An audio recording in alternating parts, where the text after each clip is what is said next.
Well, welcome, ladies and gentlemen. Welcome to our session on women in the media. It has been a momentous week for coverage of Welsh females. The Western Mail has published its annual list of 50 sexiest Welsh women.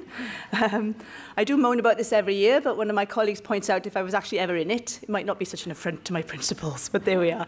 Having once reached the dizzy heights of Wales on Sundays, number 49 in Wales' top bachelorettes, I can die happy on that point, I think. But we're here to discuss how women are represented within the media and how they are represented by the media. And I don't think we could have two better speakers to illustrate those themes. Professor Karen Ross has written extensively on the relationship between women, politics and media, politicians and journalists, and on the broader issues of inequality and identity in communication and culture. Welcome, Karen. And Sian Gale is Director of Cwmni Pawb. She's a member of the Equality and Human Rights Commission's Wales Committee and chair of the South Wales freelance branch of the media union BECTU. And I know that throughout her career, Sian has been particularly concerned with promoting women and ethnic minorities in the media. Now, Karen and Sian are both going to make a presentation on the respective themes, and then we'll broaden the discussion afterwards. I'm sure you'll have plenty of questions and how these two key themes actually link up. So, Sian, if you'd like to make a start, please. Okay. Diolch yn fawr, Carlin, am y cyflwyniad. Cwpl o eiriau yn y Gymraeg, a wedyn anffodus ddim yn ei troi'r Saesneg. Themau sgwrs i bore yma yw, y prynhawn yma hyd yn oed, yw menywod yn y cyfryngau creadigol tu ôl i'r llenni. I will now change to English, but if anyone's got any questions, I'm happy to answer in Welsh later on. Just to make it clear from the start, I'll be talking more about sort of women behind the scenes in the media, and I myself am used to be behind the scenes, so it's quite daunting having a sort of a professor on one side and a journalist on the other, so please bear with me. As Caroline mentioned, I've got sort of a bit of a portfolio career, and I think that's quite usual for those of us working across the creative media industries. And one of my roles, it's one day a month. It's on the Equalities and Human Rights Wales Committee. And basically what we do as the Wales Committee is advise the Commission in Wales on Welsh issues. And one of the key challenges that we've identified is in terms of the power and voice of underrepresented groups, really, including women. And we're looking at ways of increasing participation of protected groups in decision-making and make Wales as public, private and third sector bodies representative of the people they serve. So that really fits into what we're discussing today. The other thing that the Commission does is we do a lot of research. And the research, sometimes on a UK basis, but we've done quite a lot of research here in Wales. And a couple of years ago, the Commission did a research on who do you see? And that was sort of research from the public asking about who do they see? Who do we see in Wales, and how do we view people? And I think the results were sort of quite surprising. And there were 4 groups that had come across as being particularly discriminated against or not viewed negatively, I should say. And they were refugees and asylum seekers, gypsy travellers, transgender people, and people with mental health conditions. And I'll provide a case study later, but the EHRC undertook some research with these groups called Not Just Another Statistics, and these are all on the website.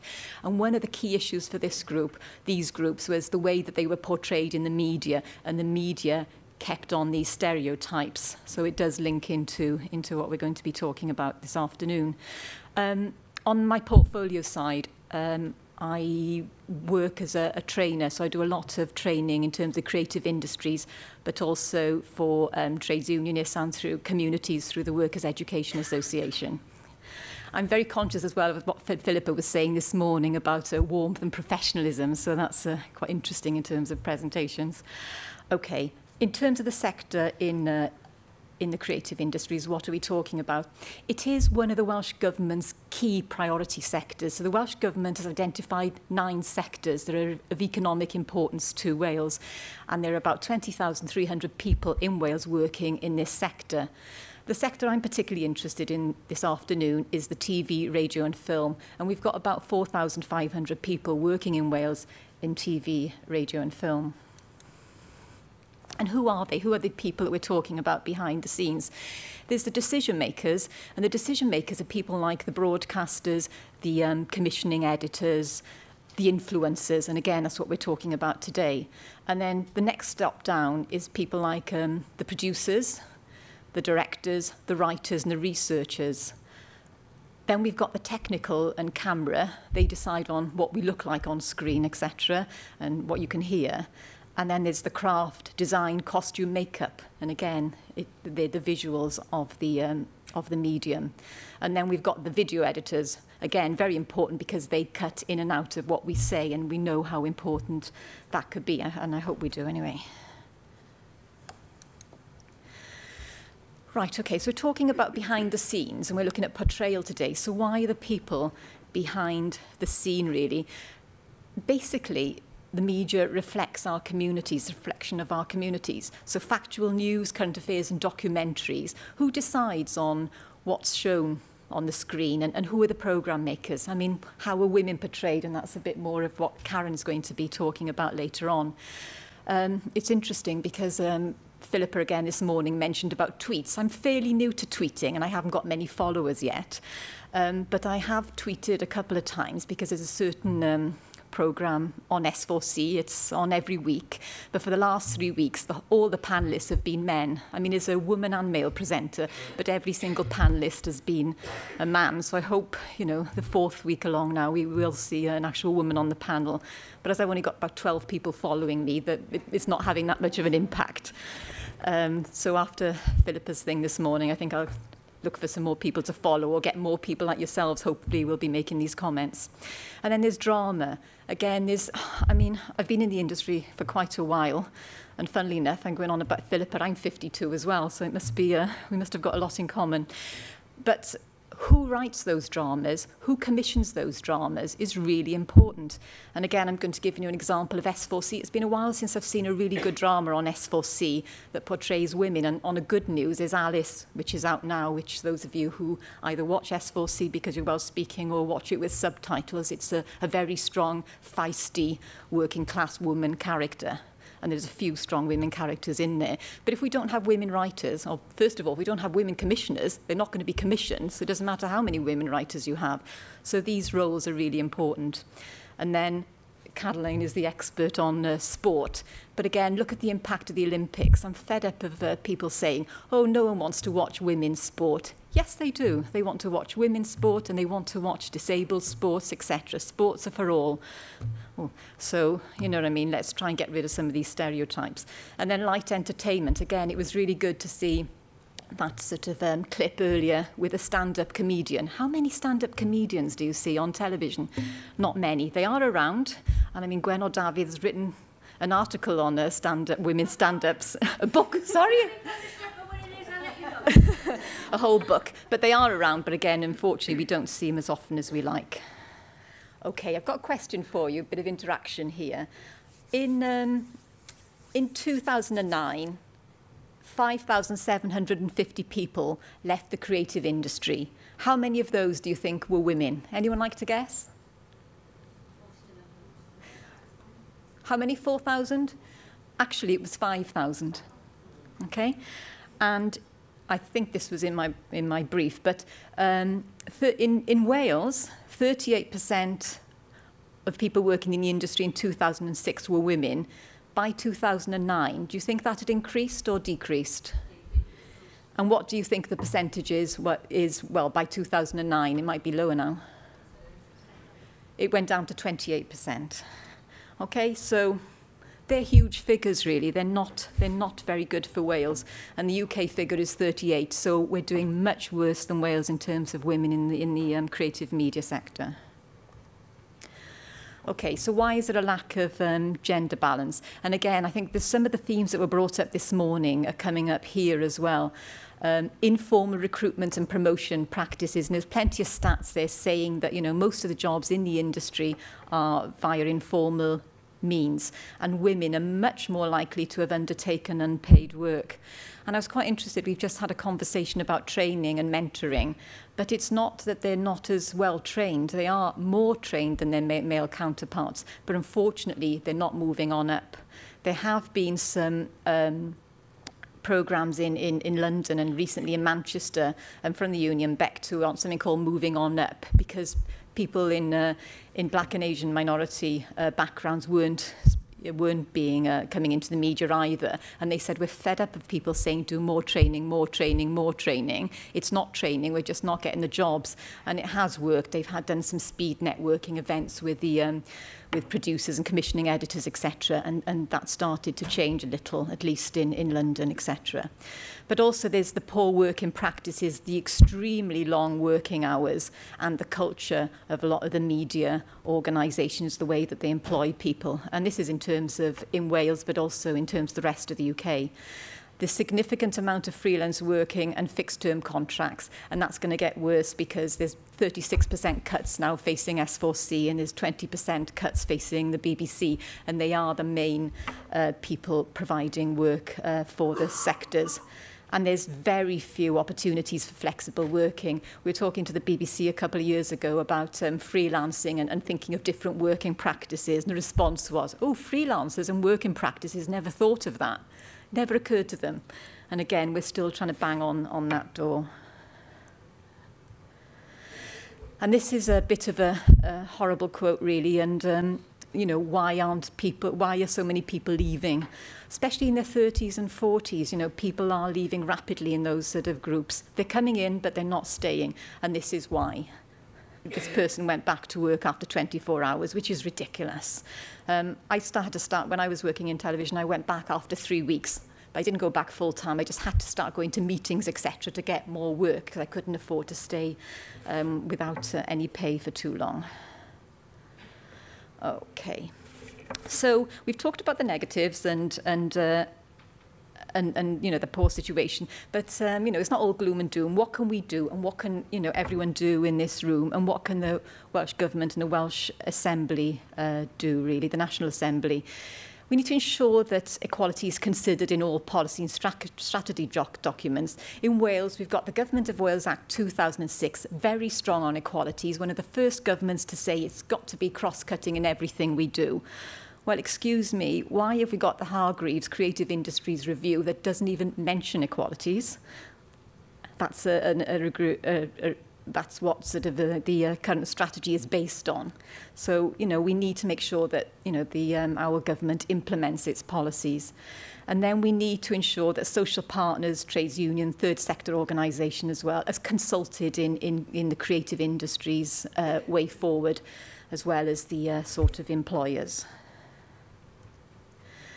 And then we need to encourage that women apply for appointments such as the creative industry sector panels. It's not for everybody, it's for people who work in the sector, but again, it's about women as leaders, and we need to have more women leaders within the sector.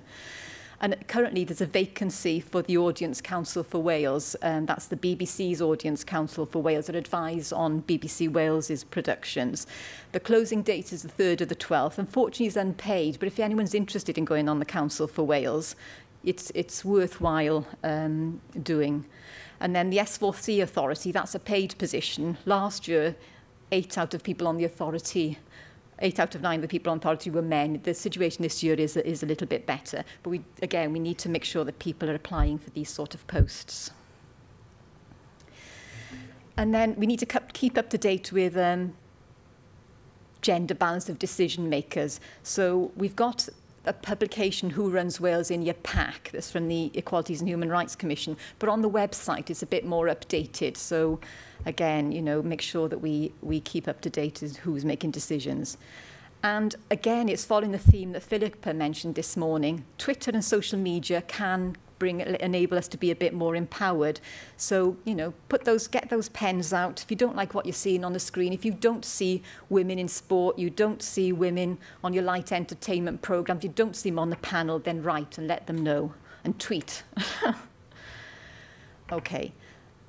And then contact the media regarding potential stories. So there are organisations here. So if you want your story, whether gender related or whatever, then contact the journalist with a story and a picture, and encourage other women to do so. The BBC has got a database of contributors. Again, write to the newsroom and tell them, put yourself up if you can speak well about a specific theme, because the idea is there's not enough women out there who can talk about this. But sometimes, especially that, you know, journalists are being cut now, there's less and less time for them to do research, but, you know, give them the information and make sure you're on their databases. I think I've gone on too long, so I won't give the not just another... Well, in terms of the HRC, one of the things that we have done is met with media professionals, that's journalists, but also programme makers, and introduced them to third sector organisations. So in terms of transgender and gypsy travellers, it did result in ITV doing 2 programmes on those issues. So it can work, a bit of lobbying, a bit of giving the journalists or the programme makers the right information, or giving them ideas about a story, then that can work. And then finally, I mean, it surprises me that we've got this figure, 38% to 28% of women leaving the industry. There should be an outcry. It's just in a little document somewhere. It's a huge problem. So again, I think that's for those of us who are in the sector, but also you as viewers, etc., to say, well, hang on, this is not reflecting our communities and us as women, then we need to do something about it. And then finally, is there a Welsh alternative to this massive drop? A lot of research also telling us at the moment that with the recession and with the way that the media sort of recruits, there's a socio-economic angle to this all as well, where poorer people are going to have less access to media jobs. So we're going to have the elite, we're going to have the Cambridge, Oxford, Eton brigade running our media.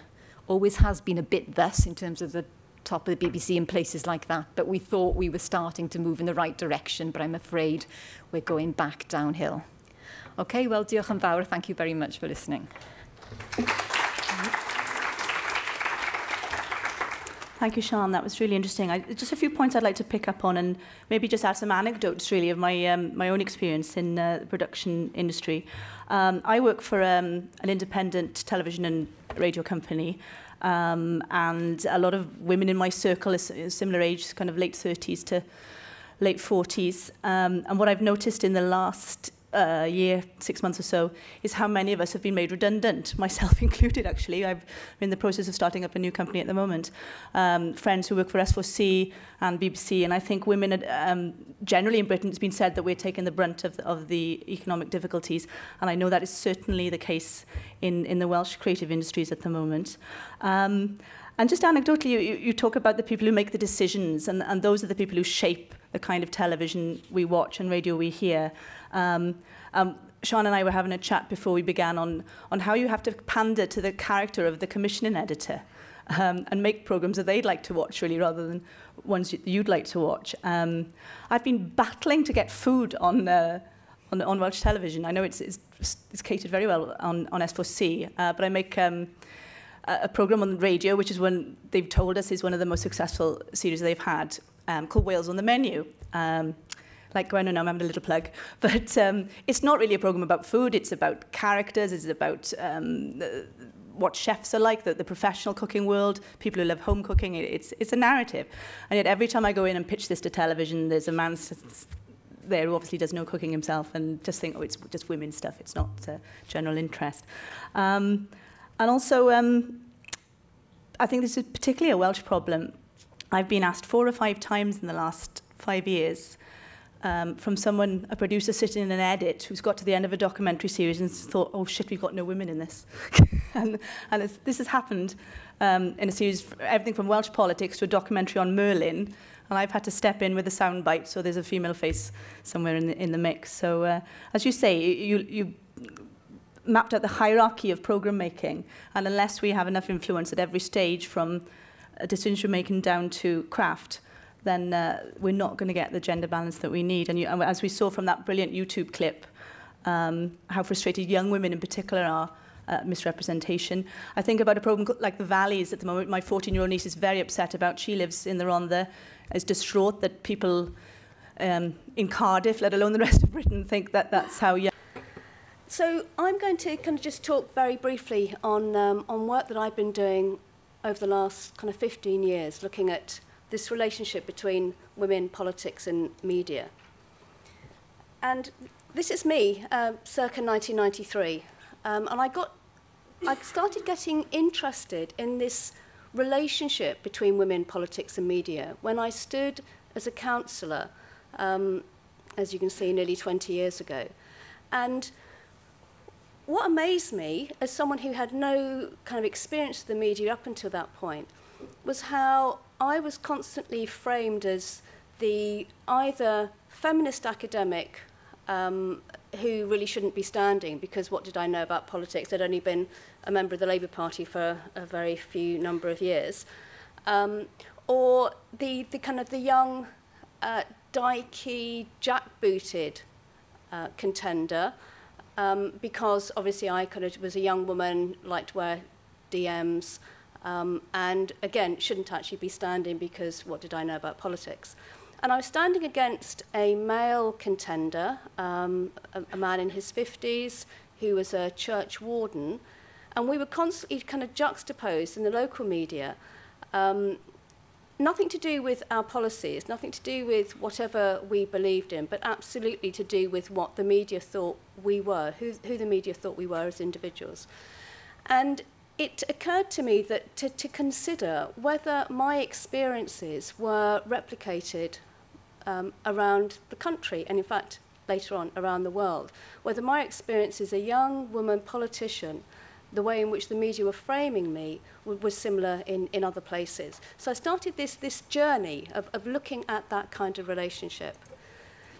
So over the last 18 years, I've been looking at this relationship both in two ways, both looking at media discourse and how the media, news media, often print media, frames women parliamentarians, and how women themselves as parliamentarians, how they develop their media relationships and their own views on the way in which the media frame them, not just them as individual women parliamentarians, but them as a group.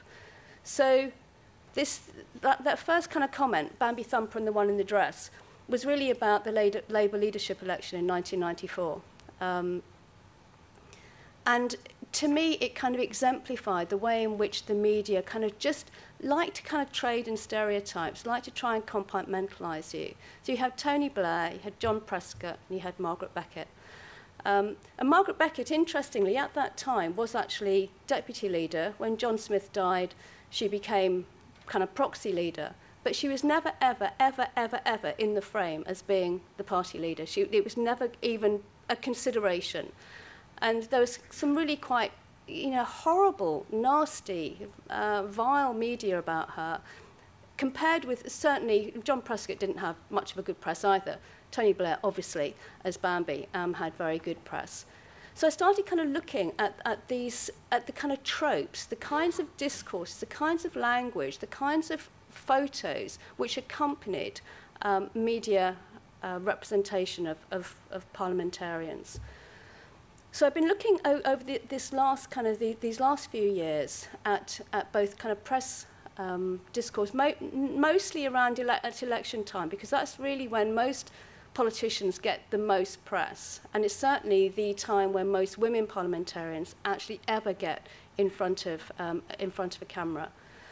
And because I was really interested in actually talking to women, because if you're looking, it's fine. I mean, it's why it's interesting that we have people, at the conference from both sides of the camera, people who are actually producing news and people who are represented by news, because my work is really only focused on content, and I think it's really useful and important to understand the kind of production process.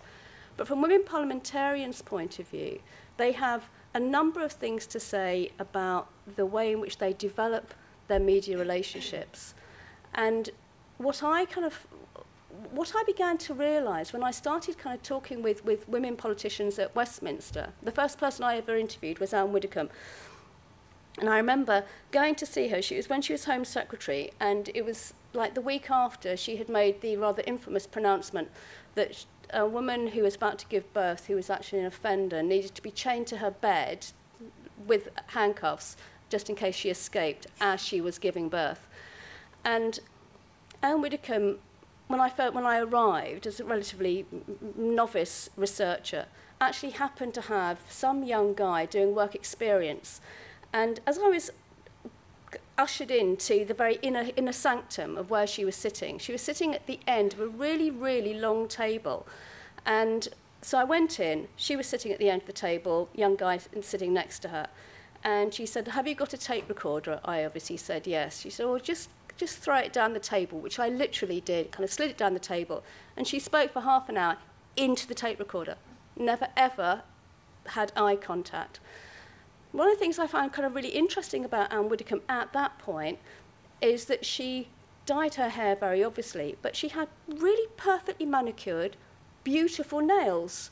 And yet she kind of denied her femininity. She denied at every opportunity that her sex had anything to do with her politics. And she'd said on tape that she would be amazed, scandalised, distressed if her male colleagues actually thought of her as a woman. I thought about that quote. I did actually use that quote subsequently. But so what I've been doing over these past years is trying to kind of find, are there common themes? If we kind of look at Westminster or New Zealand or Australia or South Africa, are there common themes that women experience in terms of kind of media discourse? So I've gathered together some of those common themes. And one of the kind of issues I've had over the last kind of 20-odd years of doing this work, if people want to be quite awkward with the kinds of things that I say, they will often say, "Oh, well, it's fine you to talk about women, but how do you know that those experiences aren't also replicated with men's experiences? What's the point of only ever looking at women's experiences? Because surely you need to know how they fit within the larger dynamic of the political world." And of course, one of the things I say is most of the research which is done on politicians, and certainly most of the research which looks at politicians and the media, necessarily is about men, because it's only very recently that we can even talk about the body of women politicians, because it's only recently we've actually had enough women for us to even think about researching them as a separate group. So most work out there, most academic work that looks at politics and media is necessarily about men. So I sort of see my work as a kind of corrective, of a way of actually enabling women's voices through me to be articulated. So this first point about tabloidization, men would say that as well. All politicians would say that this is a real problem, that in fact the dumbing down means that, you know, necessarily it's going to be style over substance. And that's entirely true. I think that would be my observation. But what women parliamentarians say is that because they fight so hard for any kind of media visibility, that actually everything they do is overly represented, is overly determined by their sex. So you think about someone like Margaret Thatcher, for good or ill, on the one hand she was groundbreaking in becoming the first British Prime Minister. On the other hand, when she became the ex-Prime Minister, kind of the news was full of never Margaret, never again, as if somehow her legacy was actually to just put the kibosh on the possibility of a woman ever being Prime Minister ever again because of her behaviour. And you can't imagine anyone ever saying that about men, that men don't have to represent their whole sex, they can just be individuals. So what women say is that there are different rules for them, that in fact the media construct them as it were straw women. They construct them to say that, you know, we expect you to have higher morals, to be more ethical. And of course, when they then are not those things, when they do get caught with their expenses scandals, or speeding, or with their hands in the till, or doing anything else, somehow the opprobrium that the media kind of metes out to them is much more significant and much more hostile than we would ever see in terms of kind of male politicians. As if to say, well, men, yeah. Of course, we expect that from male politicians. We don't expect that from women. So I think there is a sense in which they are kind of set up to fail from the very beginning. So they have different rules, they're put on a pedestal. There's also, if anyone does any kind of serious work of looking at media discourse and looking at the language that's used to describe women parliamentarians, you have words like, you know, catty or strident or shrill to describe their voices. In elections, when you have women standing, if you only have women standing in a constituency, it's often seen as a cat fight or a girl fight, or they get their claws out.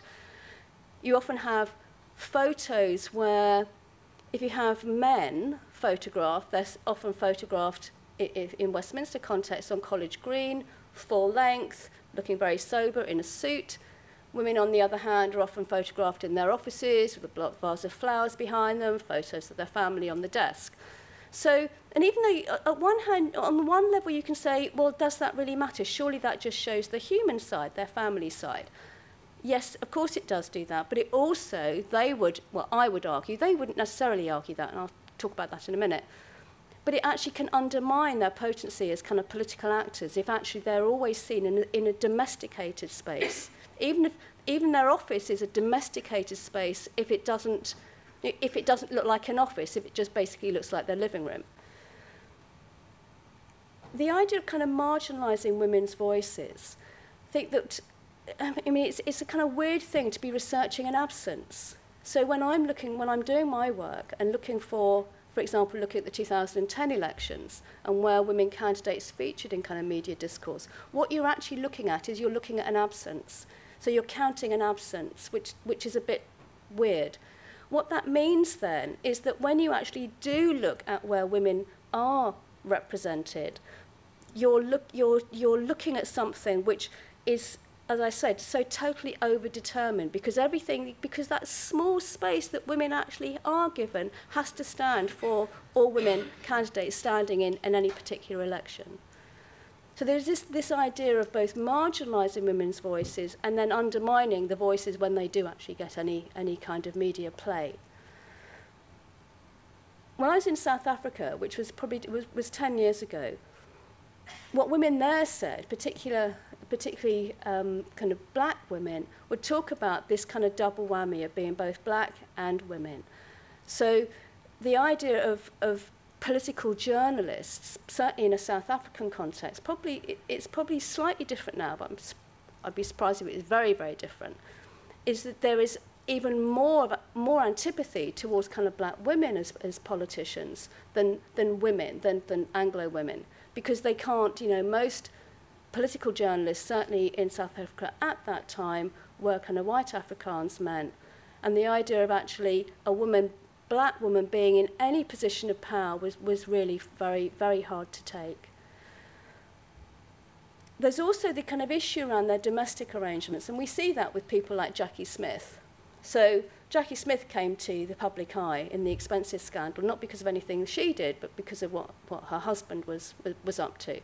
So that somehow women parliamentarians' domestic life, their husbands, they become infamous through their husbands in a way that is not really the case with men. Often men's wives often are seen as kind of political attributes or actually positive aspects. I mean, people like Sherry Blair. And Hillary Clinton was probably a really big asset to Bill. I'm not sure that now we would sort of see quite the same in the opposite direction. Well, we wouldn't, would we?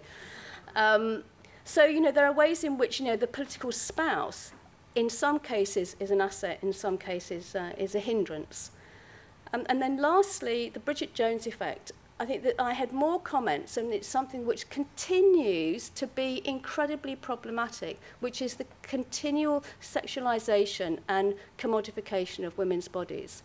So Sian kind of showed us that clip from Misrepresentation, which was very much about the body, the sexualization of the kind of female body. And women parliamentarians would say it's the same for us. You know, we are women first and we're politicians maybe second. Well, actually probably we're women first and we're often wives and mothers second, and then possibly we're politicians. So there's a really, for most women parliamentarians, they will talk about this, the media's interest in their sartorial style, their shape, their hair, their shoes, and everything else. So one of the things things that kind of women do talk about, and one of the things that, if you're kind of doing any kind of discourse analysis that you would see, is the way in which women politicians are named, the kinds of naming strategies. So often with women, the media will often use their first names as a way of, I would argue, of undermining them in a way which is very rarely done with men. And again, here this is a bit of the kind of the catfight idea. This is Julia Gillard, and Julia Gillard has been very recently in the media's eye, because Julia Gillard, currently, not then, is now Prime Minister of Australia, stood up in the House about 4 weeks ago and really let rip at the opposition leader, Tony Abbott, for his misogynistic tendencies. But here, this clip, this image, this idea that somehow that a woman could be deliberately barren, I just find it quite astonishing that actually could be, this is an epithet, that actually for her, this was something deliberate and awful. And in the same way that Angela Merkel, when she was actually campaigning to be Chancellor in Germany, she was, one of the kind of key strategies of her opposition was that she couldn't actually be Chancellor. She couldn't represent Mother Germany because she wasn't a mother. And that was a kind of serious political ploy on the part of the opposition. What women say is that whatever they try and do is never going to be right. So they either kind of dress like a man or they dress like a bimbo. I mean, it's one or the other, generally speaking. So here's Theresa May. Actually, I haven't got time. I won't go through this. Theresa May and I actually almost share a birthday. She doesn't look good in that picture. And the point about saying she doesn't look good in that picture is that out of all the possible pictures there are of Theresa May, this is the picture that actually that was chosen for that particular article. So on the one hand, media are incredibly influential in terms of how they choose to frame women parliamentarians. What women parliamentarians themselves say is, okay, well, there are things that we can do, the things that I can do to actually try and wrest some control over the kind of trivialising tendencies of the media.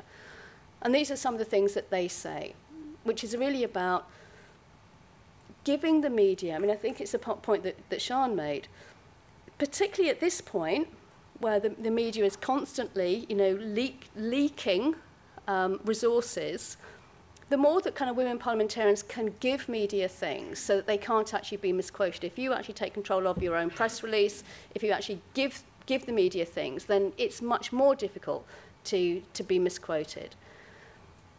Also, the idea, because for women parliamentarians, because it is really difficult for them to get visibility, when a journalist does ring them, it's so seductive to just say something there and then, rather than just taking a breath or saying, can I phone you back? I mean, I do this. I mean, I'm in my universities, I'm in the experts directory to kind of mouth off about various things. And sometimes I do mouth off, and I don't do that anymore because I have been misquoted, or not necessarily misquoted, but quotes taken out of context. So you end up sounding like a complete idiot. Which isn't a good look, particularly if your students happen to be listening and then they kind of throw it back in your face the next week. So actually just taking a breath and making sure that, again, you're in control of your own kind of media profile. Cultivating local rather than kind of national contacts. I'm just being given the kind of wash up here. Broken record. Again, if we believe that actually 8 seconds is the typical soundbite. Great thing about Twitter, only 140 characters, it forces you to say something really tight in a very short space of time. So broken record, just keep saying the same thing over and over again. It can actually be very boring for the listener, but it does avoid you being misquoted. Taking care about media opportunities, because one of the things that women do like to do is they like to do kind of just informal media and doing things like I know that's Caroline. Sartorial style. So here's a photo shoot during the election of 2010 three sets of photos, three photos there, one of the Tories, one of the Lib Dems, one of the Labour Party. You know, we could play a bit of a game, who's who. I think the bottom one is a bit of a giveaway with the yellow. But interestingly, I think for the Tories, you know, let's dress down. Let's all look a bit chavvy, unlike the Labour women. And the point about saying that is that these women have actually chosen to dress in a particular way, or have been encouraged to dress in a particular way. And what I would kind of argue is that there will always be the satirists, and you can find all sorts of horrible kind of mock-ups on the internet. But then, you know, women also need to kind of think, okay, if the media are going to trivialise me, well, I'm not going to give them the ammunition. I'm not going to wear a short-skirted suit, sit on the front row, and allow the photographer to sit on the floor and shoot me upwards. You know, it's a bunny boiler moment. It's just, it's not sensible.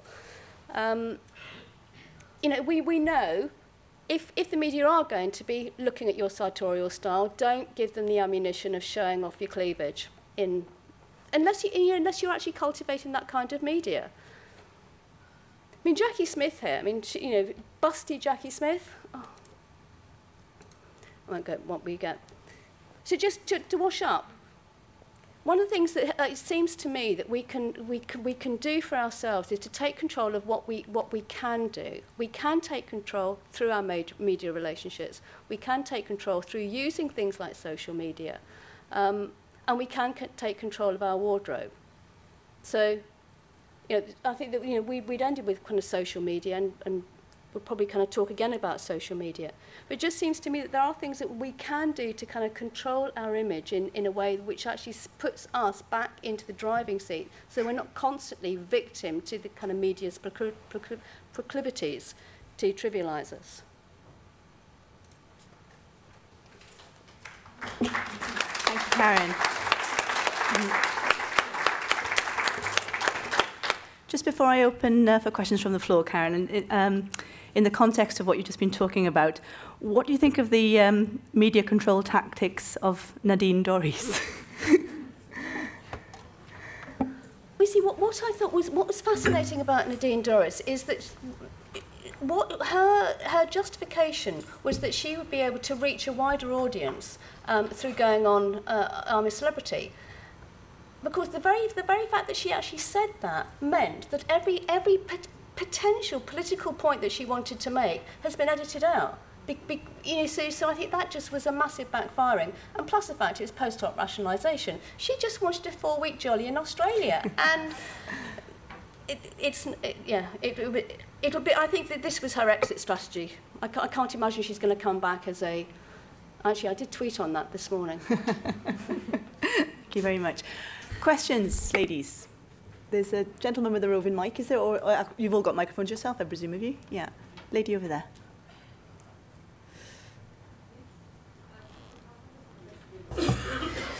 I'd just like to introduce myself. Lisa Marie Brown from Pinkspiration. I'm working on a new educational reality TV programme called Design Factor, which is a mix between X Factor and DIY SOS. I'd like to celebrate the fact that we're all women in business, politics and in the media. And just one of the issues that I would like to talk about is how the media choose to pay certain celebrities extortionate amounts of money, and what your views are on redistributing that wealth to pay women in the media. Sean, I think this one's for you. Ooh, I think it worries me more when it's public money. I think it really worries me when sort of BBC would pay huge amounts of money for celebrities, but we know why they do it. They do it because of ratings.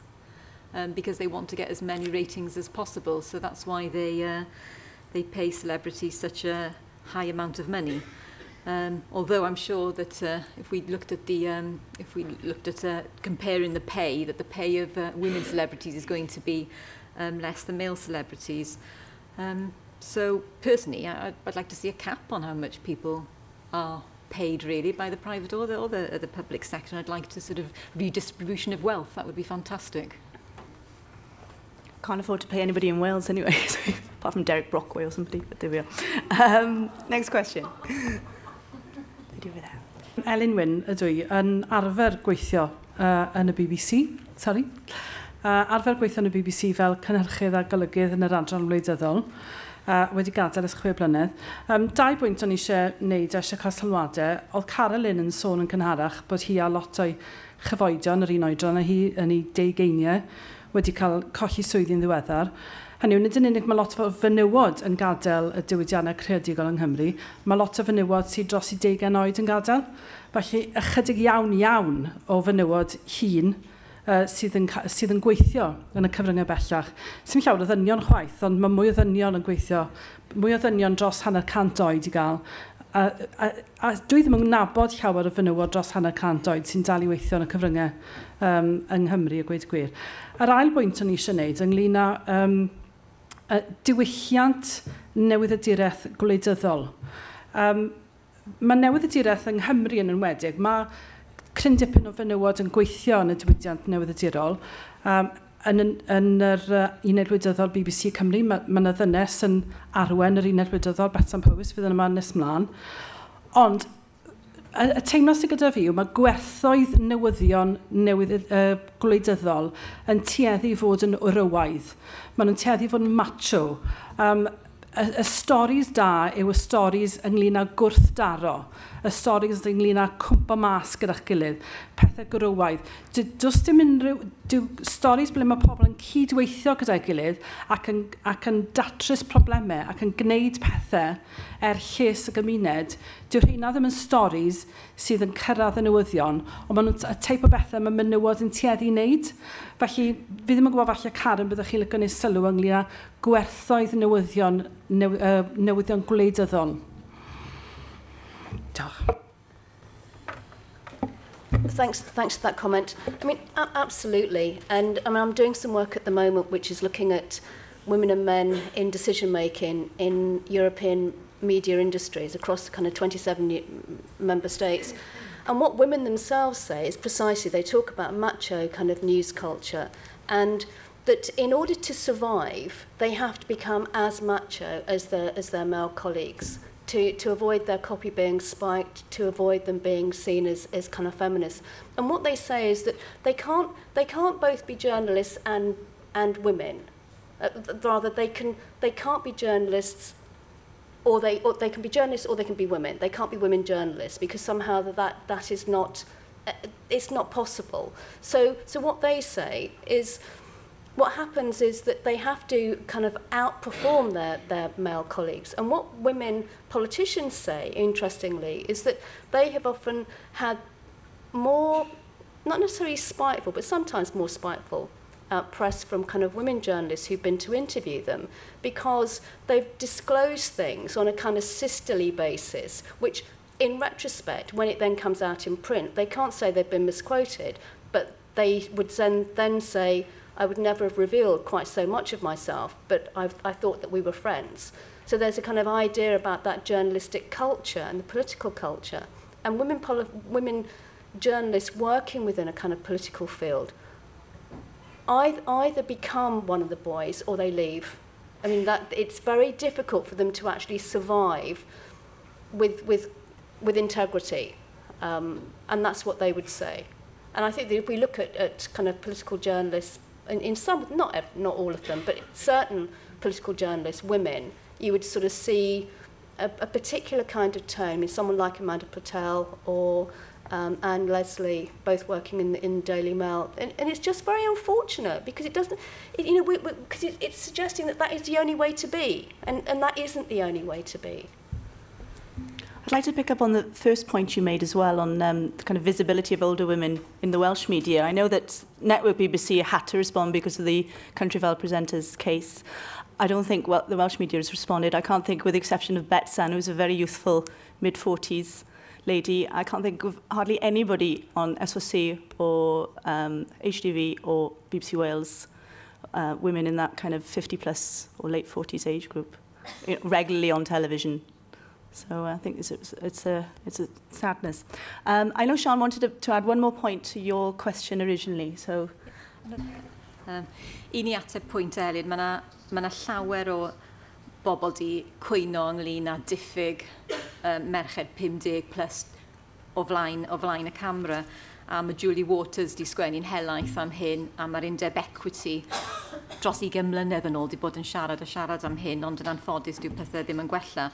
Ond beth sy'n dod nôl o'r wasg yw, mae pobl ddim eisiau gweld merched hun ar y teledu. Ond ni'n meddwl am ffilmiau fel Calendar Girls, Mamma Mia, dyw merched methu bod yn ffynnu, maen nhw yn.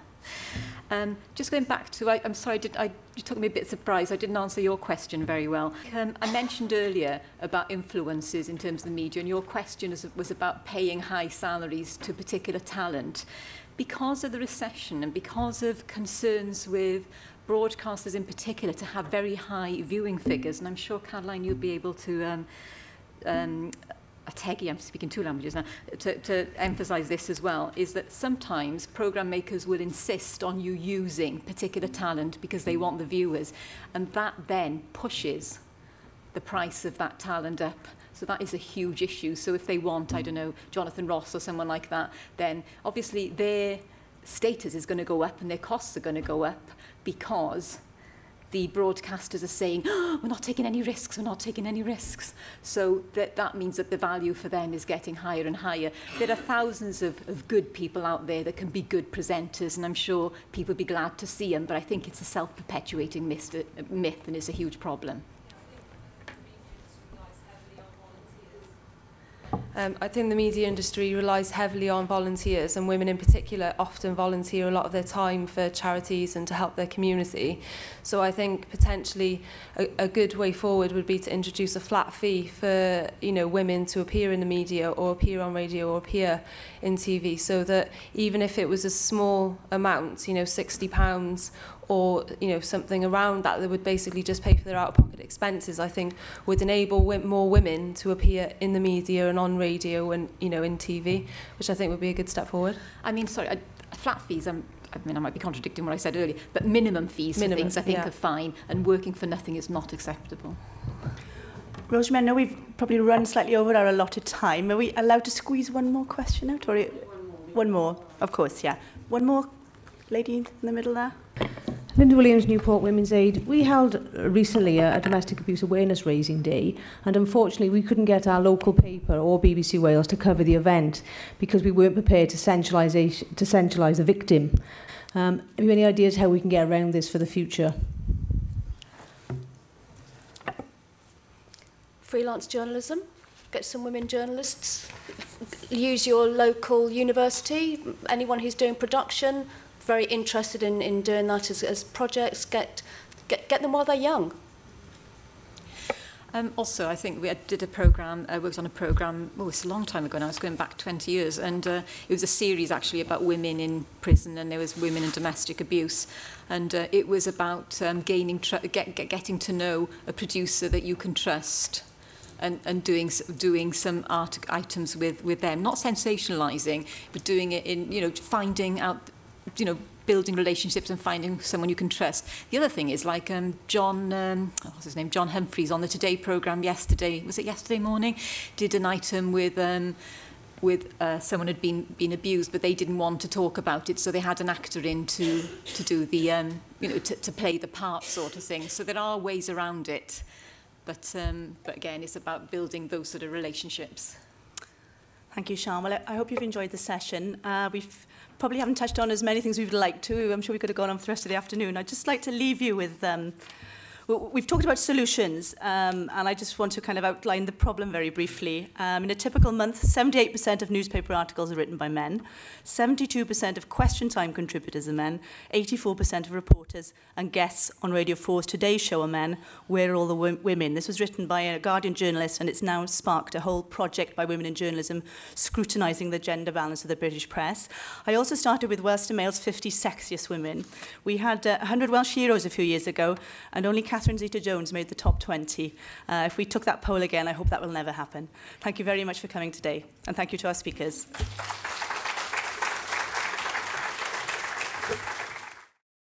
Cynulliad Cenedlaethol Cymru yw'r corff sy'n cael ei ethol yn ddemocrataidd i gynrychioli buddiannau Cymru a'i phobl. i ddeddfu ar gyfer Cymru ac i ddwyn Llywodraeth Cymru i gyfrif. I gael rhagor o wybodaeth ac i ganfod pwy sydd yn eich cynrychioli, ewch i cynulliadcymru.org neu gallwch chi'n dilyn ar Facebook a Twitter.